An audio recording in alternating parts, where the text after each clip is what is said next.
Buenas noches, estamos esperando a que se conecten algunas más personas. Simplemente, pues aprovechando las fechas y que me deshice de las personas a mi alrededor, no pregunten cómo.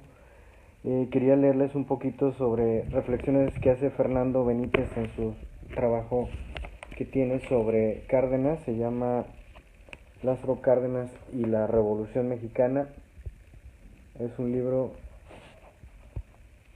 del Fondo de Cultura Económica y me parece muy interesante que habla dos aspectos sobre el pensamiento conservador en México. Bueno, y un poquito sobre la esperanza que hay para México relacionado con Cárdenas. Aquí habla sobre algunos historiadores, algunos eh, miembros del pensamiento conservador, y me parece muy interesante lo que dice sobre cómo ven a la masa, a la población de México. Entonces dice Fernando Benítez: Bulnes, Gamboa, Carlos Pereira, Berestañol son los continuadores de una corriente histórica que parte de Lucas Alamán, el defensor de la colonia española, y más tarde de los que propician la invasión francesa y fueron partidarios del imperio de Maximiliano. Pertenecientes a una élite intelectual, los distingue ante todo su odio y su desprecio por el pueblo mexicano. Ellos o sus patrones los obligan a trabajar de un modo afrentoso en los campos, en las minas, en los obrajes o en sus casas. Los roban sin ningún escrúpulo, los apalean o los encarcelan, y todavía los acusan de ebrios, perezosos, incapaces y criminales.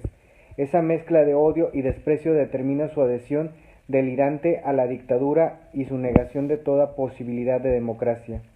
Cuando Pereira o Vera Español hablan del pueblo en armas, siempre se refieren a las hordas, a la canalla, a la basura, y se deleitan detallando sus instintos criminales natos, su propensión al robo, a la violación y a la revuelta. Creyéndose rectores de la vida nacional, las mentes de excepción, los más fuertes y los más aptos de acuerdo con las teorías de Darwin que extrapolan arbitrariamente al campo social y político, les resulta insoportable la idea de haber sido derrotados por la chusma, y todavía soportan menos que se les acuse de haber contribuido moralmente al asesinato de Madero y de servir a su asesino, el ebrio general de Victoriano Huerta.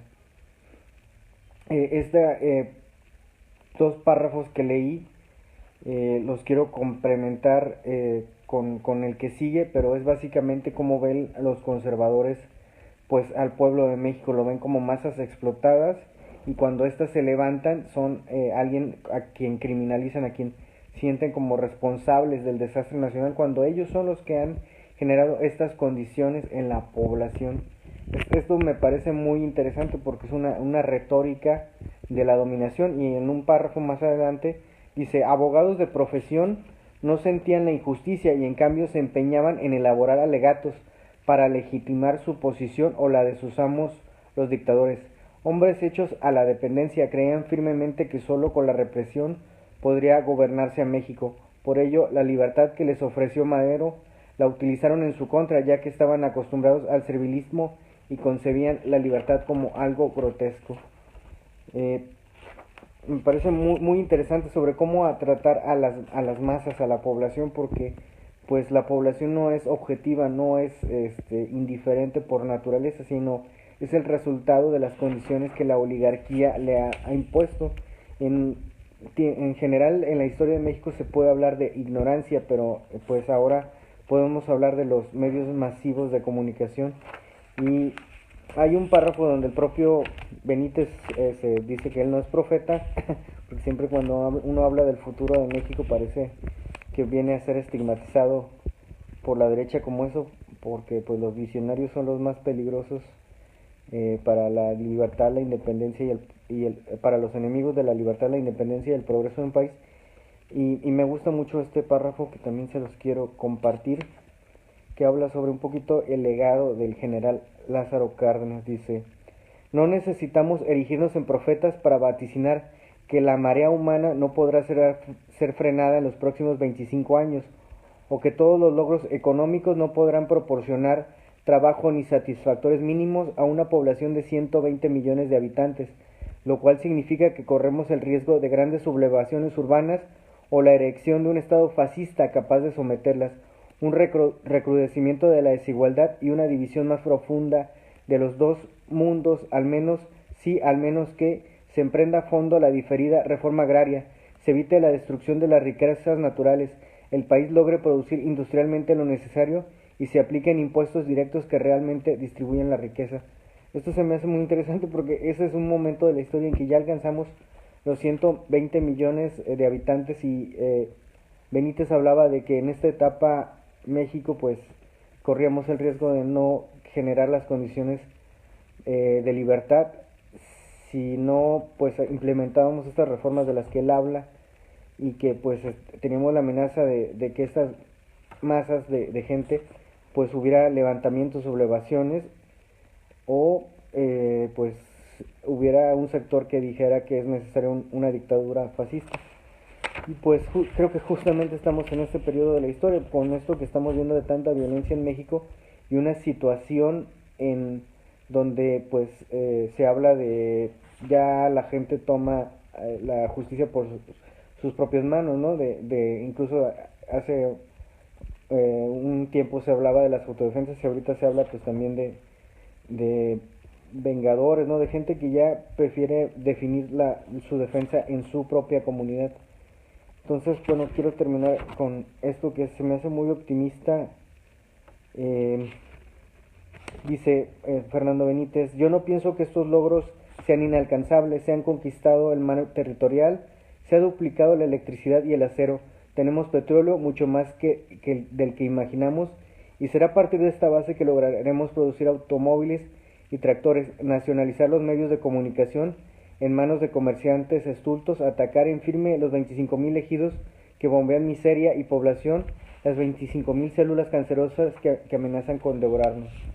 Bueno, aquí habla obviamente de otro periodo histórico, Benítez, de cuando el petróleo era nacionalizado, pues antes de este sexenio, pero habla sobre que la situación del campo pues se tiene que corregir y se tiene que reactivar la economía, además de la industria. Y concluye, bueno, me brinco y concluye, devolver a las masas marginadas su confianza, despertar su conciencia creadora, borrar los estigmas de la servidumbre, desterrar de sus almas el afán de destruirse y de envenenar la vida de los suyos, supone una moral, en suma, el sentido de la grandeza y de la humildad que caracterizó a Lázaro Cárdenas. Yo creo que pues voy a seguir con esta lectura, de ahí les iré narrando algunas cosas interesantes que lea de Fernando Benítez.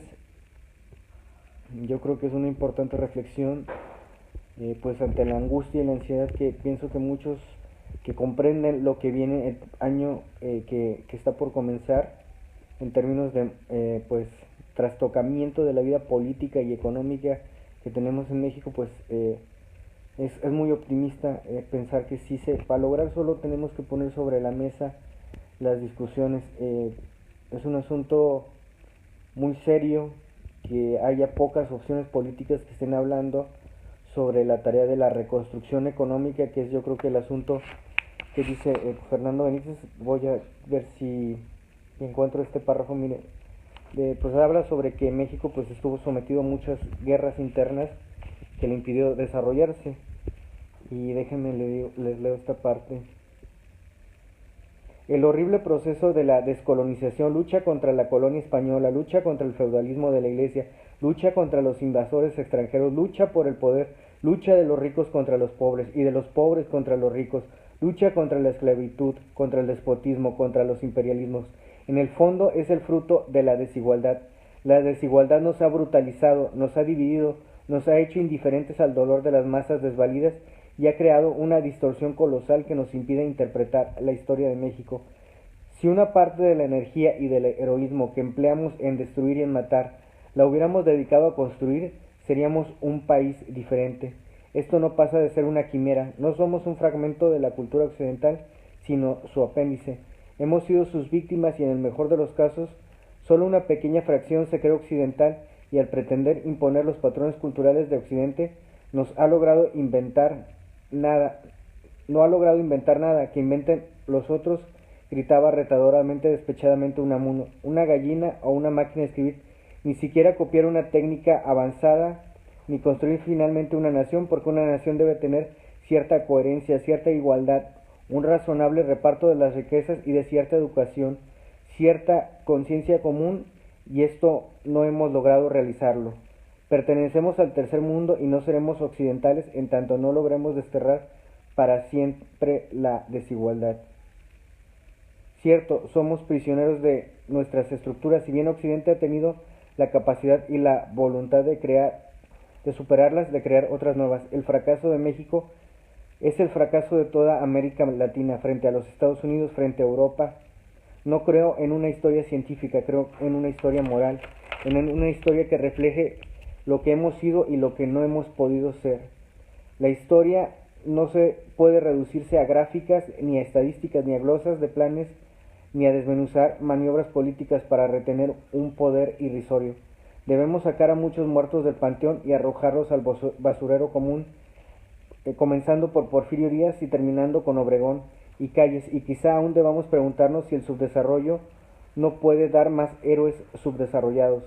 La revolución no es la atrocidad que describieron los cónsules norteamericanos, casi todos estúpidos, los reaccionarios de casa o los cristeros, y tampoco es admirable el modelo descrito por sus beneficiarios. En un país religioso la revolución es un mito generador de mitos.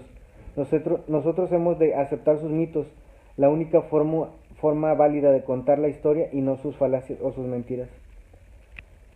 Lo que plantea Benítez es que debemos de juzgarnos de forma moral en términos de lo que hay que alcanzar como nación. Yo pienso que este país aún le queda mucho por ser construido. Si hablamos de que ha sido muy destruido, pues la cuestión es de lo que tenemos que construir. Habla sobre Cárdenas y dice que Cárdenas se empeñó en tratar de comprender a México, en educarlo y de liberarlo de su paciencia, con una paciencia amorosa que no se prosiguió en los próximos 30 años. Yo creo que ese es el desafío para las nuevas generaciones.